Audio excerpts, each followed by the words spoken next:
Oke, selamat malam. Kita ketemu lagi. Kali ini saya mau cerita atau ngebahas bagaimana kita bisa menggunakan printer kita di rumah untuk mencetak, bukan saja hanya mencetak dokumen atau mungkin cetak foto atau tugas-tugas kerjaan, tapi printer ini buat teman-teman yang punya printer inkjet di rumah itu bisa dipakai untuk kreativitas atau mungkin juga bikin cetak stiker yang mungkin kita bisa bikin stiker sendiri di rumah ya.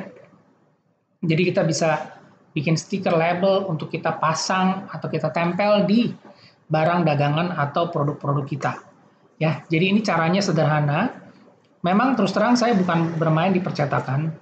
Jadi informasi yang saya dapatkan ini ada yang dari temen, ada juga karena saya cek di YouTube atau juga browsing di Google. Jadi ada beberapa yang saya ambil yang cukup penting dan rasanya bisa dilakukan sendiri dan sudah pernah dipraktekkan, tapi memang tujuannya ini hanya untuk penggunaan pribadi.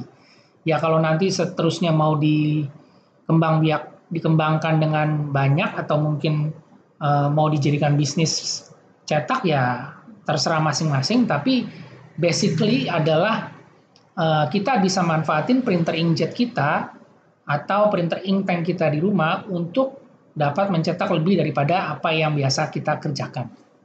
Oke, kita lanjut ya. Nah, di Instagram ini saya cerita soal gimana caranya kita kalau ngeprint label nih, seperti ini ya label ya, label stiker label dengan tulisan seperti ini ya. Ini gimana caranya kita bisa cetak.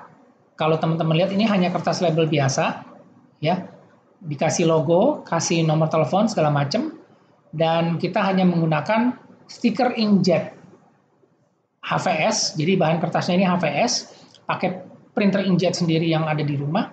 Terus kita bisa beli yang namanya pilok clear, jadi yang bening, yang transparan. Ya, ini tujuannya untuk bikin lapisan atau coating di stikernya ini, supaya apa? Yang paling sering nih adalah gimana caranya supaya kita kalau nyetak stiker nggak luntur. Karena kalau kita tempelin ini di mungkin produk atau jadi label dari produk kita, kadang-kadang kena air basah atau kena kecipratan air, dia tintanya pasti akan luntur. Nah, jadi Pilox Clear ini kita pakai untuk diaplikasikan di atas stiker ini supaya dia punya lapisan, jadi kalau kena air nggak luntur. Oke? Nah, selain itu juga kita nggak perlu ganti-ganti tinta printer, kita cukup pakai tinta original aja. Jadi nggak perlu ganti-ganti tinta yang resiko nanti malah printernya jadi rusak, printheadnya macet karena tintanya tidak sesuai. Karena tujuannya ini adalah untuk penggunaan pribadi atau personal. Oke, kita lanjut ya. Nah, ini adalah kalau kita cetak pakai kertas biasa, dengan tinta biasa, dengan kertas HVS. Nah, ini yang tadi saya bilang ada smudge. Smudge itu atau noda, ya. Jadi kalau kita kena tangan atau kena air sedikit itu hurufnya ini jadi kayak blur atau gimana? Luntur. Karena tinta original ini yang bawaan printer itu dia tidak tahan air. Jadi kalau kena air sedikit dia akan luntur. Nah, ini yang kita akan coba akalin atau gimana caranya supaya hasil cetaknya tidak luntur. Oke, untuk ngedesain ini saya nggak bahas ya, karena untuk desain ini terserah teman-teman aja. Tapi yang contoh yang saya pakai di sini adalah ini kertas stiker Tom and Jerry, ya. Kertas stiker Tom and Jerry ukurannya bisa nomor 103 atau berapa, ya terserah teman-teman pilih aja di ukuran yang sesuai yang panjang lebarnya, atau mungkin juga beli kertas stiker biasa ya, kertas fast tag, ya ini ya. Tadi ya, kertasnya kertas stiker HVS. Atau yang glossy juga bisa, yang umum aja ya. Nah, terus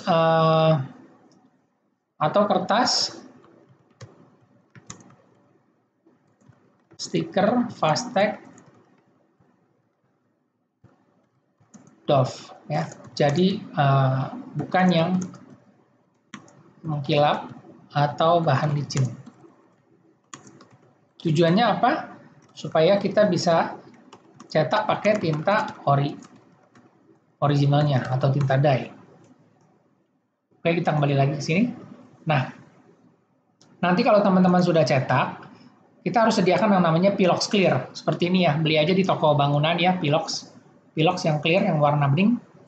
Nah, nanti setelah hasil cetaknya kayak gini, jadi teman-teman bisa nih bikin label nih 103 nih, contohnya Tom and Jerry 103 atau berapalah. Nanti cetak nih macam-macam. Ini kan label yang biasa dipakai buat cetak nama atau alamat ya pada saat kita bikin undangan pernikahan atau apa atau ulang tahun kita tempel-tempelin. Nah, ini juga bisa seperti ini, dibikin dicetak di sini. Nanti setelah selesai dicetak, ini di Pilox Clear. Ya, di Pilox Clear itu kasih jarak semprotnya itu kira-kira 40 atau 50 cm. Nah, kasih tipis-tipis aja. Jadi jangan terlalu tebal, tipis-tipis. Nggak usah terlalu dekat, jadi jaraknya 40 sampai 50 cm. Oke. Nah, terus setelah disemprot, ini dikeringkan. Dikeringkan dulu, dijemur. Kalau saat ini nggak ada matahari, atau mungkin mau lebih cepat, di hair dryer juga bisa. Ya, di hair dryer dulu dikeringin. Setelah dikeringin, itu kita semprot lagi. Jadi kita semprotnya itu kira-kira 3 kali. Semprot tipis, jarak 40 sampai 50 cm, 3 kali. Setiap satu kali dikeringkan, terus disemprot ulang. Oke. Nanti pada saat yang terakhir, cat semprot yang terakhir ketiga kali itu benar-benar kita keringkan sampai kering ya. Nah, setelah sampai kering itu, nah ini nanti sudah ada lapisan atau coating. Nah, nanti teman-teman boleh coba tes. Kena cipratan air atau kena air itu dia tidak luntur karena sudah ada coating atau pelapisnya. Jadi sebenarnya ini adalah cara alternatif atau cara manual untuk supaya kita bisa nyetak stiker yang nggak luntur. Kalau biasa kan kita cetak stiker vinil atau kromo itu kan harus ganti tinta art paper. Tapi kalau dengan cara ini tidak perlu dan kita juga tidak risiko printernya menjadi rusak. Tapi dengan cara ya kita harus pakai Pilox Clear untuk kita disemprotkan di hasil cetakannya ini. Nah, selain menggunakan Pilox Clear, itu juga bisa menggunakan laminasi dingin. Nanti ada ceritanya lagi, saya kasih penjelasannya, atau teman-teman mau langsung lihat di Instagram juga bisa. Jadi ada beberapa alternatif di mana kita bisa tetap menggunakan printer kita di rumah dengan tinta original bawaan yang asli, tidak usah merubah tinta, kita bisa berkreasi mencetak foto, cetak stiker, atau label makanan. Oke? Nah, ini kalau menggunakan stiker yang HVS ya. Kalau teman-teman menggunakan stiker yang glossy, itu sudah ada coatingnya, jadi tidak perlu dilaminasi lagi, dan itu sudah tahan air. Itu juga sudah ada videonya di HP 415 Inktank mencetak label packaging makanan. Oke, semoga informasinya bermanfaat. Jika ada yang ingin ditanyakan, silakan di komen dan terima kasih.